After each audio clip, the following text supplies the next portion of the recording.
قرآن حکیم جو ہے وہ ایک قانون کی کتاب ہے، اور ہماری اقتصادی زندگی کے لیے قرآن حکیم نے جو رہنمائی کی ہے، اقتصادی رہنمائی کی ہے، اس کو قانون کی شکل میں ہم سمجھیں گے، قانون کی شکل میں اختیار کریں گے، قانون کی شکل میں نافذ کریں گے، تو اس کے اثرات ہمیں حاصل ہوں گے۔ لیکن اگر ہم دین کو، مذہب کو صرف ریچول کر کے، رسومات کے طور پر ہم اختیار کریں گے کہ یہ اس سے برکتیں حاصل ہوں گی اور کچھ سعادتیں حاصل ہوں گی، تو اس طرح سے جو ہے وہ ہمارے لیے رہنمائی ہمیں نہیں مل سکتی۔ ایک ہے اقدار اور ایک ہے قوانینیت۔ تو یورپ جو ہے وہ اقدار پر بھی جو ہے وہ کام کرتا ہے، لیکن اس سے زیادہ جو ہے اس کا زور قانون پر ہوتا ہے، اور ہم جو ہے وہ نارمس پر، اقدار پر جو ہے وہ اتفاق کرتے ہیں کہ ہم نے اچھے اور برے ہونے کے لیے ایک جو قدریں ہماری چلتی ہیں ہماری روایات میں، اس کے طور پر قبول کرتے ہیں، قانون کے طور پر قبول نہیں کرتے۔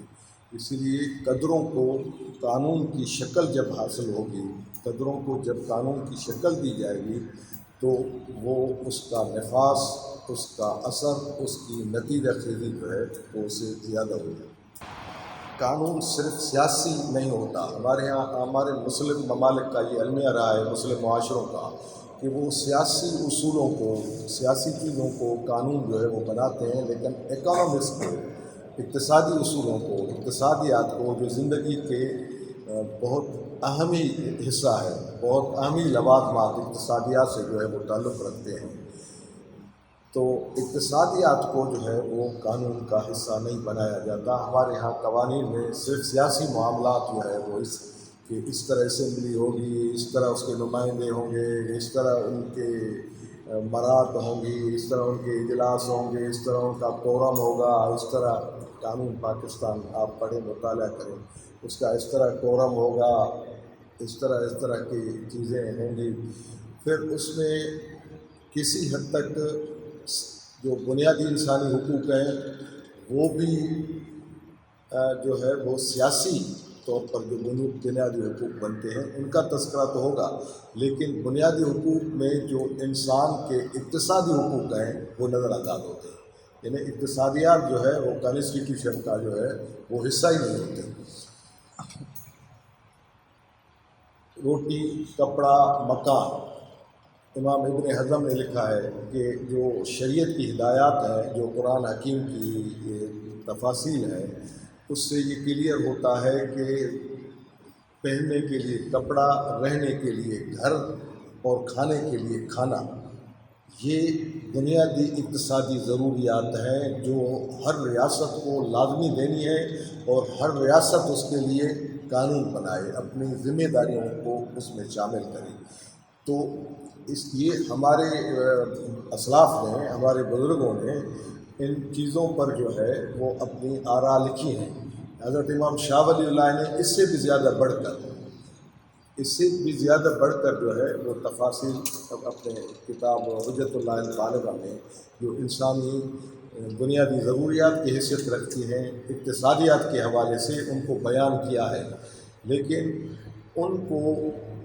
قوانین کی شکل میں اختیار کرنا اور ان کو قوانین کے طور پر جو ہے وہ دستور کا حصہ بنانا، یہ مسلم معاشروں میں نہیں رہا ہے۔ اس لیے انسانی بنیادی ضروریات جو ہے وہ ان کا صحیح استفادہ جو فلاحی ریاست میں انسانوں کو ملتا ہے وہ ہماری ریاست میں حاصل نہیں ہوتا۔ فلاحی ریاست میں یہ سب کچھ اس لیے حاصل ہوتا ہے کہ وہ دستوری طور پر پابند ہوتے ہیں ان پر عمل کرنے کا۔ ہمارے حکمران، ہماری ریاستیں دستوری طور پر ان چیزوں کو عمل کرنے کی پابند نہیں ہوتی ہیں۔ ہمارے ہاں عبادات کو ہم ریچول کر کے لیتے ہیں کہ یہ ایک رسومات ہیں، رسمی طور پر ادا کرتے ہیں، لیکن عبادات کا مقصد بھی جو ہے وہ بھی، ہماری عبادات کو بھی انسان کی اپنے معاشی زندگی سے، انسان کی اپنی معاشرتی زندگی سے عبادات کو ریلیٹ کیا گیا ہے۔ جیسے کہا گیا ہے کہ ان الصلاۃ تنہا عن الفحشاء والمنکر، نماز جو ہے وہ فواحشات اور منکرات سے روکتی ہے۔ فواحش جو ہے، فواحش کی معنی ہے کہ ایک تو اس کی معنی لغات میں بدکاری ہے، لا تقربوا الزنا انہ فاحشۃ، ٹھیک ہے نا، ایک معنی تو اس کی فواحش کی جو ہے وہ بدکاری ہے، لیکن قرآن میں دوسری معنی اس کی ہے آپ کے ذہن کا وہ خطوط جو بخل پیدا کرتا ہے اور ناانصافی پر آمادہ کرتا ہے، یہ فواحش کی معنی ہے۔ جو قرآن حکیم میں یہ کہا گیا ہے کہ صلاۃ آپ کو فواحش سے روکتی ہے، وہ اس فواحش سے روکتی ہے کہ جو آپ کے ذہن کا بخل کا فطور اور ناانصافی کا فطور ہے، نماز اس سے روکتی ہے۔ تو اس طرح نماز عبادت جو ہے وہ ریلیٹ ہو گئی اکانومی سے، کہ آپ اپنی اکانومی میں، اپنی معاشی زندگی میں جو ہے وہ بخل کے رویے اختیار نہیں کریں گے۔ اگر صلاۃ یہ اسپرٹ آپ کے اندر پیدا کرتی ہے، یہ آپ کے اندر ذہن پیدا کرتی ہے، تو نماز کے مقاصد صحیح حاصل ہو رہے ہیں۔ تو یہ فواحش کی معنی جو ہے وہ کئی جگہوں پر قرآن میں، جیسے امہات المومنین کے حوالے سے آیا کہ آپ فواحش کے قریب نہ جائیں، یہ آپ کے رتبے کے مطابق نہیں ہے۔ تو جب ان کے لیے یہ فواحش کہا گیا تو وہاں یہی کہا گیا کہ مال غنیمت ایک مرتبہ آیا تھا، تو مال غنیمت میں زیادہ حصہ ملنا چاہیے یا وہ اس طرح ملنا چاہیے، اس طرح کی انسان ہے، انسان کے اندر جو ہے وہ خواہشیں پیدا ہوتی ہیں۔ تو اس طرح کی کوئی خواہش پیدا ہوئی تو اللہ تعالیٰ کی طرف سے رہنمائی ہوئی کہ آپ وہ امہات المومنین ہیں، پیغمبر کی ازواج ہیں، اسی لیے آپ کے لیے یہ شایع نشان نہیں ہے کہ اس طرح کی جو ہے وہ سوچ جو ہے وہ آپ کے اندر پیدا ہو۔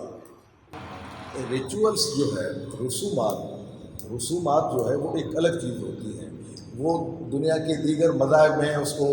عبادات کو ریچولس کر کے ہی پڑھا جاتا ہے، لیکن دین اسلام میں جو ہے وہ عبادات جو ہے وہ انسان کی کامل زندگی سے تعلق رکھتی ہیں۔ جس طرح نماز کا میں نے بتایا، اسی طرح زکوٰۃ جو ہے، وہ زکوٰۃ ایک ہمارا عبادتی عمل بھی ہے اور ساتھ ساتھ ہمارا اقتصادی عمل بھی ہے، اور سب سے بڑا بنیادی جو ہے وہ اقتصادی عامل ہے، سب سے بڑا بنیادی اقتصادی عامل ہے۔ تو اسی لیے عبادات کو صرف ریچول اور رسومات کے طور پر اختیار کرنے سے ہم وہ زندگی اور وہ معاشرہ جو ہے وہ قائم نہیں کر سکیں گے جو قرآن کا مطلوب ہے، جو اللہ تعالیٰ کو مطلوب ہے۔